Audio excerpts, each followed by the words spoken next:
Oh, I'm aware that we've been talking for an hour and yet there's so many other things I want to ask you. I want to know what your journey was. I want to know how you got to what you're doing now. How did you, like, have you always been a bit woo-woo? Or have you always been a I bit, um or, I started talking to dead people when I was 5. okay. Um, and it was terrifying. Bearing in mind I am 50. So in 1979, there was no internet, there was no mobile phones, there was 3 TV channels, and there were no computers. And I thought from the age of 5, I was completely and utterly round the twist. I thought that I didn't tell anyone my experiences because I thought they would put me in a straitjacket. I didn't know how to tell people the things that were happening in my head or around me. And it was pretty terrifying, got to be honest.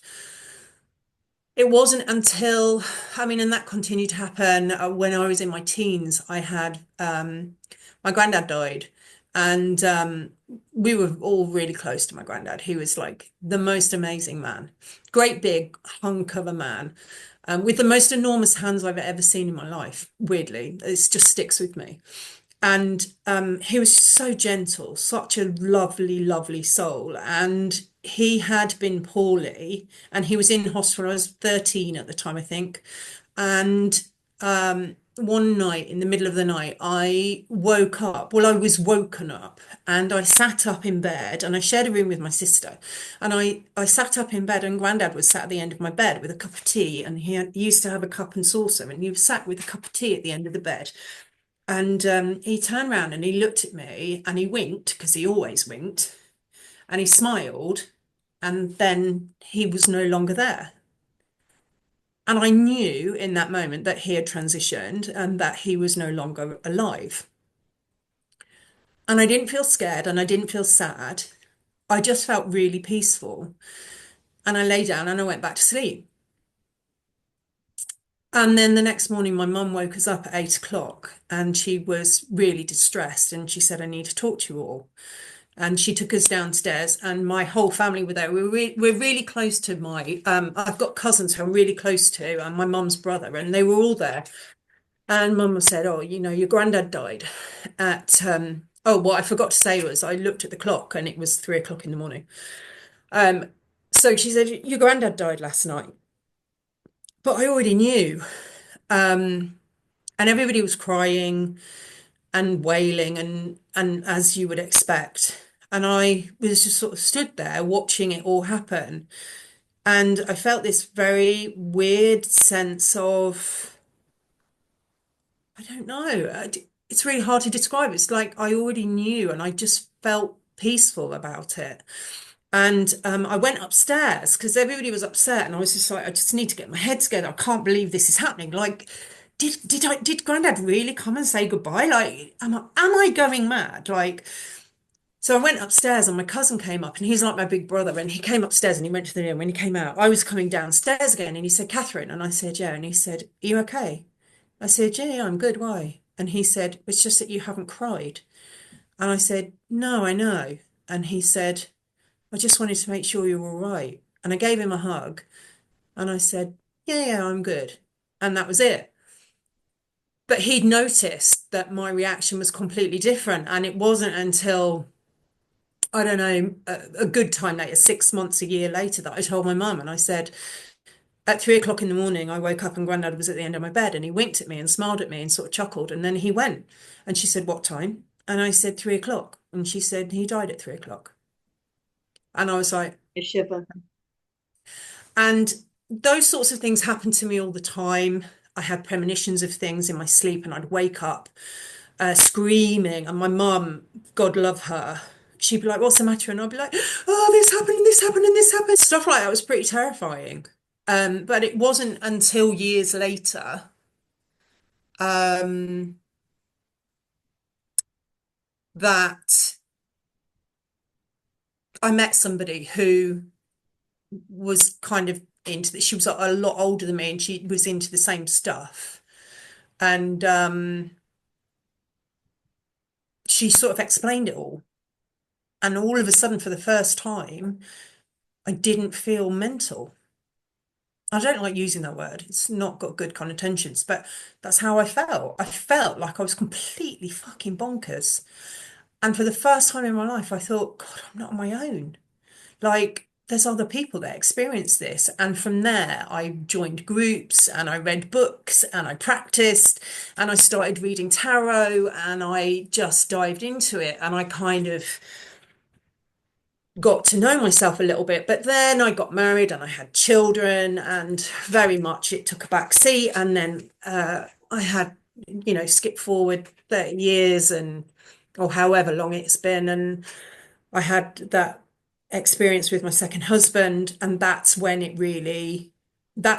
think I fell into it and accepted that that's who I am. And I think um, that a lot of the issues and experiences that I've had that have not been quite so pleasant, some of that has arisen because I wasn't being myself. Now, I'm not blaming myself, but again, the radical responsibility that I have in taking ownership of that me not being my full self has put me in situations that have been less than good. Me not showing up as me has led me into the path of things that I would not wish on my worst enemy. And that is my responsibility. That's not saying the people that did things or the things that happened, were my fault. It's saying I had a part to play, and my part to play was that I wasn't being true to myself, because had I been being true to myself, they would never have happened, because I would not have been in those situations. I would not have allowed certain things to happen. I would have walked away at the first sign of. And that's controversial, but makes a lot of sense. It's controversial. It's really controversial. But people read wrongly into it. They read that I'm saying it's my fault. I'm not saying that. They read that there aren't bad people. There are bad people. They read that there's not bad fortune. There is bad fortune. I have had my fair share of it. But had I been more fully aware of myself, had I loved myself truly, had I understood myself at my core level, I would not have been in those situations. I would not have allowed little things to grow into big things. And yet, when someone perpetrates something, irrespective of how vulnerable you have made yourself, no matter how vulnerable you are in that position, it is still the perpetrator's fault. Absolutely. Absolutely. And it's Absolutely.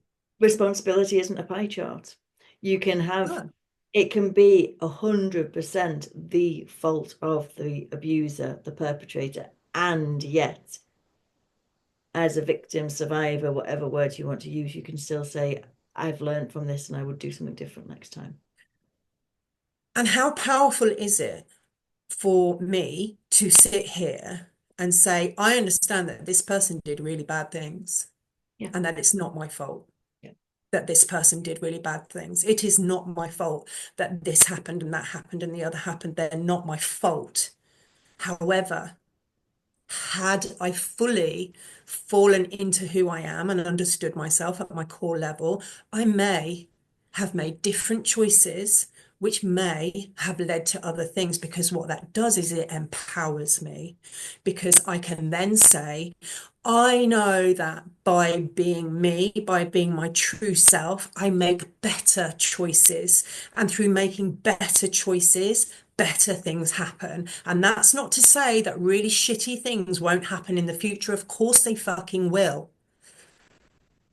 But I have to empower myself to think I can make good decisions, and I can make good decisions through knowing myself and what aligns with who I am. And yeah, it's it is controversial and people don't like it. And that's scary. It's not easy for me to sit here and say stuff like that because there are women all over the world who have been through and are going through horrendous situations right now who will not want to hear that. And because they're taking it that I'm judging them, and I'm genuinely not, that could not be further from the fucking truth. And The work that I do, the the work that reality, I do is to stop this happening. the reality is for a lot of women that are in a domestic violence situation, actually, it isn't safe to leave. It isn't safe to. Absolutely, it wasn't safe for me to leave. So But it's then it was.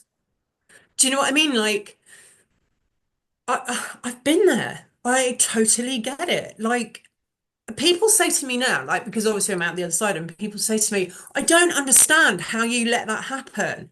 It's like literally the most unhelpful thing anybody can say. You think that as an intelligent woman, I didn't hate myself every single minute of every single day for staying. You think that? You think that staying was easy? You have no fucking idea. Staying was hell. Leaving was easier. Leaving was fucking hard, but you had to be but ready. leaving was easier. Yeah. Staying is hell. And you think that me not making that decision earlier was because I'm stupid, because I didn't know. Like, you have no idea. You have no idea what you're talking about. There are so many complex levels that go into an abusive relationship. There are cycles that you will never witness unless you're in it, and God hope you never are. There are conversations, there are niggly, tiny, minuscule actions that keep you where you are. And you keep yourself where you are because you are just trying to stay fucking safe. And it is the hardest thing in the world to try and keep yourself safe from somebody who makes you feel the most unsafe you've ever felt in your entire life.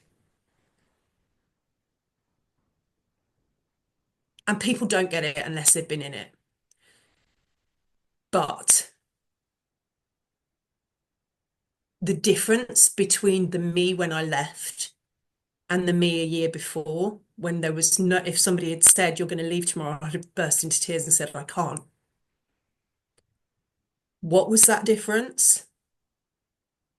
The difference was that I had spent 8 months researching and building up my confidence secretly in order to know that I was worth leaving for. That's it. I didn't have any money. I didn't have family support because I didn't tell anyone. I didn't have anywhere to go. I didn't have anyone to have my children. I had nothing. I had lost everything, every penny, everything I owned, everything. The only difference was that I believed I was worth saving. It's amazing. So that's what I do. I help women believe that they are worth saving from whatever it is, whether it's from themselves, whether it's from a work culture they don't like, whether it's from relationships, whether it's from motherhood, whether it's from whatever it is that's making you feel like dumbed down, less than, not yourself, confused, lost, alone, frightened, anything. I hope you do that because I've done it my fucking self. That's amazing. Thank How you. would people find out more about what you do? I'm on socials. So I'm on Instagram and Facebook. I am Sacred Work with Cate. Cate is with a C, on Instagram, and Cate McMurray on Facebook. I have a page as well on Facebook and a private group where I go live in there more than I do on my page. So Fabulous. Fabulous. Any final thoughts that you'd like to share before we wrap up? I think just that I just want to make clear that I love the spiritual community. My best friends are in the spiritual community. I love all the stuff that goes with that. But the thing that I love more than that is women loving themselves and other women. And I'm really grateful to you for having me on. And, even conversations like this are helpful.